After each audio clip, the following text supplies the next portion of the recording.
Now, when you talk to gardeners, everybody who's been a gardener for a long time will acknowledge that there's a sense of wellness that comes about from being a gardener. But you can improve on your physical health as well through gardening for wellness. And I'm joined now by somebody who has lived this story. Shawna Coronado, welcome back to Central Texas Gardener. It's great to have you with us. Thank you so much for having me back again. I love it here. Well, you're an author and an advocate, and your most recent book, The Wellness Garden, kind of bridges a gap that you experienced in your own life. Tell us about that. Absolutely. So in 2015, I was diagnosed with severe degenerative osteoarthritis of the spine. And what that meant is that I could barely walk. I would be hunched over and carefully walking. I couldn't sleep. My life was changed forever. Yeah, no lifting of 50-pound sacks of over compost. my shoulder anymore. Exactly. No more compost. And the drama of that personal experience has been big for me because it really truly affected I've written 6 books. I live in the garden every single day. Yeah, right. And so I had to learn how to redo my garden approach. And I also had to completely redo my diet to improve my welfare. Now, real quickly, you encountered a nutritionist who set you on a course for a totally new kind of diet.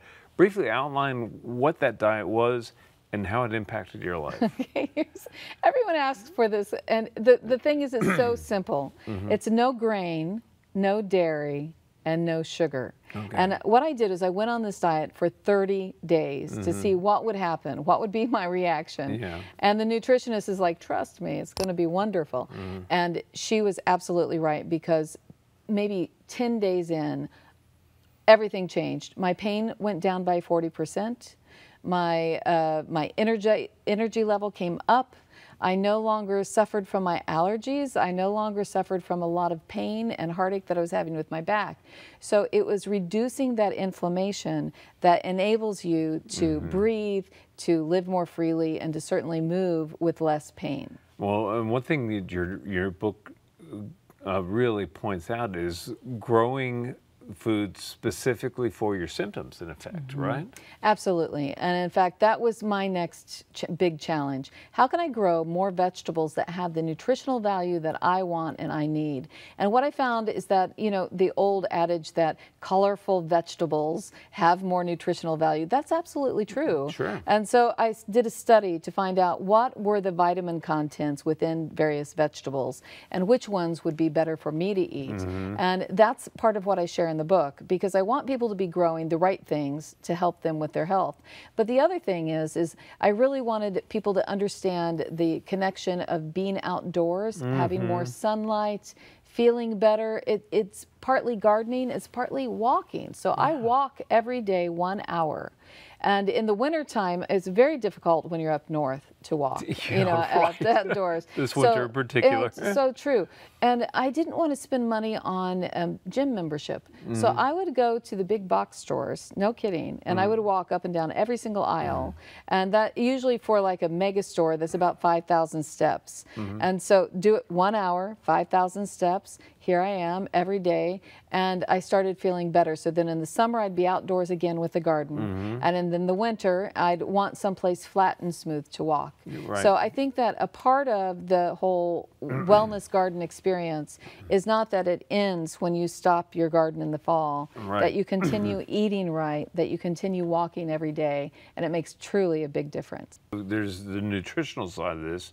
As you indicated, also there's the physical side of that. And one of the things I think about gardening is just, you know, being outdoors, feeling the sun, you know, being exposed to the elements. In some way, it's got to be healthy in and of itself, you know? Absolutely. And there have been a lot of scientific studies done on the exposure of light to your eyes alone. That's a big deal. But the other thing is, how do we lift? How do we move? Like I was always told, you know, you have to squat when you lift, and that's the way to do it. But when I spoke with my physical therapist, that wasn't the answer they were giving me. You do squat down, but instead of lifting something way out in front of you, you hold everything very tightly close to you. And that keeps everything, the center of your being, all tight and close. And that enables you to lift things. So instead of lifting it over my shoulder like I used to. I'm very guilty of that. Yes, and it's because it's easy. I'm going to toss it up over there, but it really does damage. And instead, I've started to lift things closer and tighter to me. The tools that I use are different as well. Yeah, I was going to talk about tools. You know, tell me about that. All tools, you know, they should be meant for your chore. You know, don't use something else that isn't meant for the chore. If it's something that's close up, use a short-handled tool. The tools that have a curved handle or a special grip so that when you reach out to move your arm, you're really feeling a handshake grip. That is very important, particularly if you have arthritis in your hand or arms. Yeah. If you are doing the handshake grip, you're not stressing out. But when you grip very tightly a straight tool, what you do is you turn your wrist. And so that was I know. So the beginning of all understanding of tools is trying to keep that straight shape no matter what you're doing. When you dig with the shovel, instead of digging way out in front of you and twisting and turning, I put the shovel right down below my feet. I shovel it in and I lift it up. Yeah, so everything is right close to you instead of being farther out. And it puts way less pressure on your back, your neck, your arms. And that alone, combined with the diet and daily walking, has reduced my pain. Last year, I grew everything in elevated beds. I like the veg trug. Have you seen the veg trug? They're like a V-shaped unit, and they're super strong. And the thing about the veg trug, or any elevated bed really, is that it enables you to not bend down and have to bend over. Right. And this is one thing you hear all the time from gardeners, is especially as they age, as we all do, that, you know, they want raised beds. You know, I find it hard to even just cook in my kitchen because I think the counter's too low. You know. Yes, because you have that bend, and there's this one feeling you get when you bend just so, and that causes a lot of pain. And, you know, we've been talking about the opioid crisis, and I am very, very concerned that people are going out and using a pill as their solution. And really, I don't want them to just use a pill to try to prevent pain. Now, I know some people absolutely need opioids, there's no question. But my hope is that people will also start reducing their pain medications and trying things like a natural diet and see what happens first. Try it before you make that final decision. Yes, it works, or no, it doesn't. Everyone's an individual. And this book, I'm hoping, will help guide a lot of people to less pain. There's that physical pain that drives the opioid crisis and alcohol abuse or a lot of other kinds of abuses, let's say. Absolutely. But there's also just kind of a psychological thing where we feel adrift and unconnected, and you know, and this is the piece of the therapy of gardening that actually comes to play as well. You really said it well, because when I was going through all that pain, I felt very lonely. And I was surrounded by family and friends, and yet I still felt no one knew what I was going through. I was very isolated, and no one could help me. You know, so it was very uncomfortable. So part of the therapeutic gardening idea is that when you build a garden that might be more therapeutic, you're building it for your specific health problem. So let's say you are encouraging an elderly person to walk more. You might put something at the end of the path so that they are encouraged to go and hit the end, you know, and come back.